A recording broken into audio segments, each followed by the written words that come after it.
is going on, football fans? Back at it with another New York Giants video. Got a different change of scenery. Meant to do this video back at my house, kind of got caught up and figured I'd do it here. I wanted to get a final 53-man roster prediction for you guys, and it was too dark in the other room. I know the camera quality is not the best, but wanted to get a video up. You're not going to see my face for long anyway. We're going to go over the roster, so you're getting a different look of the house. But in this video, I wanted to go over the final roster for the New York Giants and kind of make my final 53-man roster prediction. But even more so, I really want to talk about the guys that I think are on the bubble going into tomorrow night's game. And obviously the final preseason game, I as a fan, and I think many other people watching the game, that's what they're going to have their eyes on. Which one of these guys is going to make the team? Which one isn't? We know a lot of guys are locks, and it's going to be fun to see the first team. And a lot of these positions are probably already settled, being that Joe Judge looked at those first two preseason games probably to evaluate the back end of the roster. We've already heard that the first half is going to be almost entirely the first team for the Giants, obviously with the Daniel Jones at quarterback, and we're going to see our first team defense,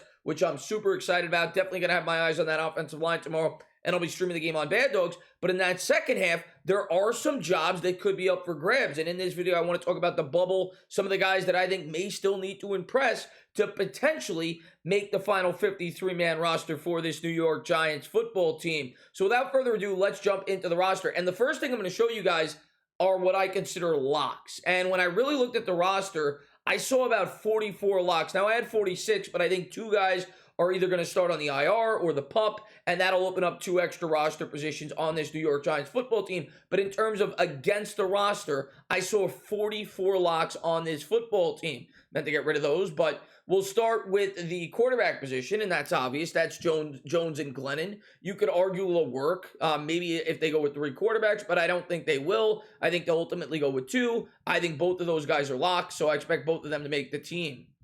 Next up, we got the running back position, and I think there's three locks, and that's Barkley, that's Devontae Booker, who, of course, the New York Giants gave a lot of money to, and that's Eli Penny. I think they'll go with one fullback. I don't think Gillespie will make the team. I've seen some people predict that he might, being that they value his special teams contributions, but I'd be very surprised if the New York Giants carry two fullbacks. Next up, the wide receiver. I see four locks, and believe me, we're going to get into the bubble players in a second. Galladay's a given, Shepard's a given, Darius Slayton's a given, and Kadarius Toney is a given as well for the New York Giants. After that, there's a lot of players that we're going to get to on the bubble. Tight end, I think there's three. I think ultimately only three will make this team. It's possible they could go with four, but the fact that they already cut Hikatini, I think that's how you pronounce his name, Cole Hikatini, who many felt could have potentially been a fourth tight end, and the fact that Reese and John got hurt and will start on the IR, I think they're ultimately only going to go with three. I don't think there's anybody on the bubble at that position.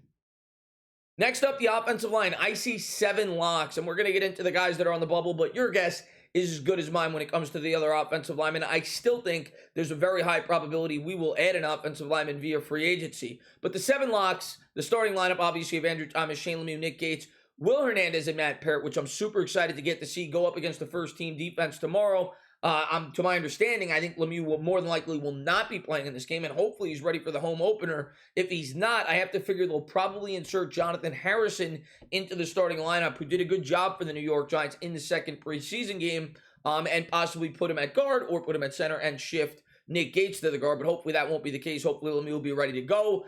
As I just mentioned, Harrison also is a lock for me as one of the backup linemen along with Nate Solder. So seven linemen I think are absolute locks going into the final preseason game. Next up, we've got the special teams. That's self-explanatory, Kreider, Gano, and Dixon.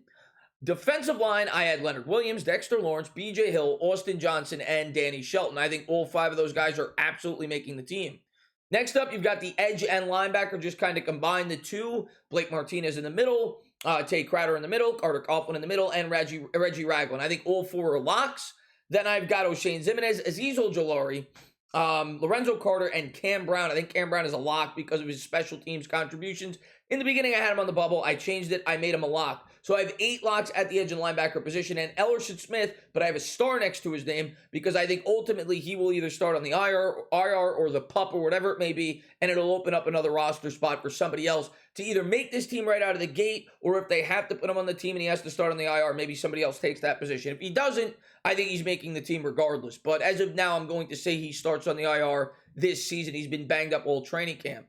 Next up, we've got the DBs. I've got 9 locks, and as you can see on the bottom, one with a star next to his name being Aaron Robinson. I think he is certainly going to start in the pup this year. He's been banged up all of training camp, the rookie. But we got James Bradbury, Adoree Jackson, Rodarius Williams, Darnay Holmes, Jabril Peppers, Logan Ryan, Xavier McKinney, Julian Love, and Keon Crossan, who the New York Giants just traded for with a 6th-round pick. Special teams contributor. I have to think he's ultimately going to make this team, being that they traded to bring him in.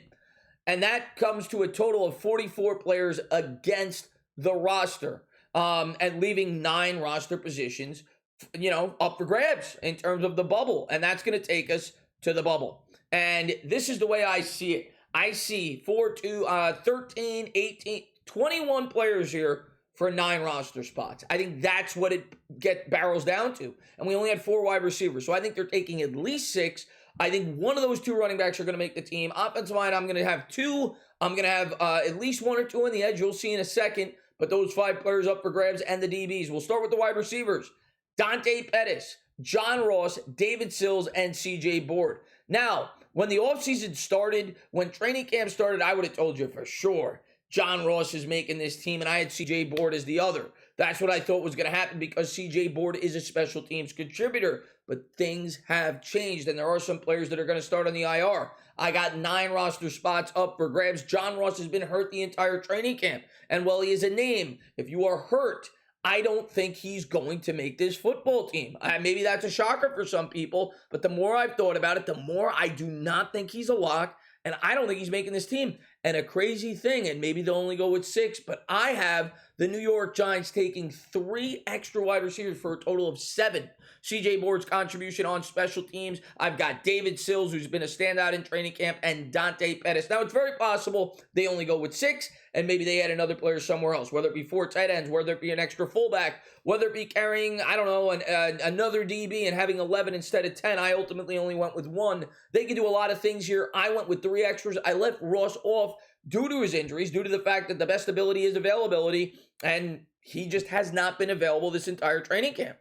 Next up at the running back spot, it's a 2-horse race. Gary Brightwell, Corey Clement. I know a lot of people obviously are rooting for Sandro Platzgummer. He's obviously not going to make this team. He couldn't even get on the field in the second preseason game. I think he probably starts on the practice squad, and obviously I'm rooting for him long term. This is an interesting battle. 2 weeks ago, people were ready to pencil in as Corey Clement as the primary backup. He got outplayed by Booker. Booker showed you a lot in that second preseason game. We all know Booker's making this team. Clement is a guy that is firmly on the bubble. Gary Brightwell, a guy we drafted in the 6th round, not to mention he was known to be a guy that could help on special teams, something that Joe Judge values. And in the end, and this is very tight, I could see it going either way, but if they only carry 4 running backs, I am going to give Gary Brightwell the edge.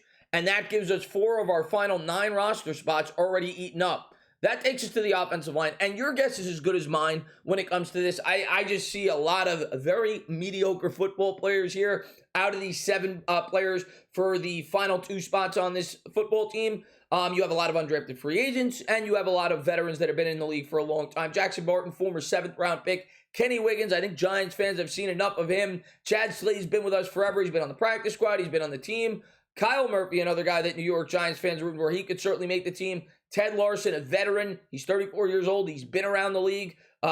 Jake Burton and Brett Heggie, obviously the undrafted free agent out of Florida.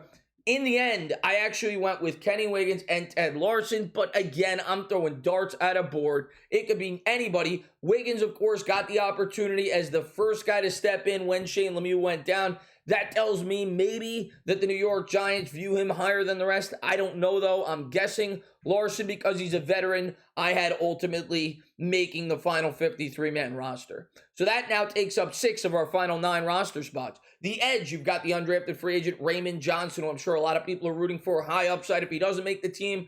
I think there's a very good chance, if nobody claims him, he will be on the New York Giants practice squad. Nico Lalos, who when he was inserted into the lineup, did a really good job for the New York Giants last year. Fedi Adenabo, who I thought for sure when training camp started he was going to be a lock. He's been underwhelming in training camp. You haven't heard his name a ton, and I would not be shocked if he misses this team. Devontae Downs, who I think we all agree is more than likely not going to make this team. Of course, the New York Giants last year rostered him and was actually the starting middle linebacker opposite Martinez opening day. And Trent Harris, who has had a very good training camp and ultimately, I think, is going to be rewarded. Now, he may not make the initial 53, but if Ellerson Smith is unable to go, and by the time the season starts, they put him on the IR to open up an extra roster spot, and if Harris goes unclaimed, I'm going to have him making the opening day roster. I'm going to go with Ifeadi Odenigbo just making this football team, and Trent Harris being rewarded for having a very strong training camp with the New York Giants. And then finally, the DBs,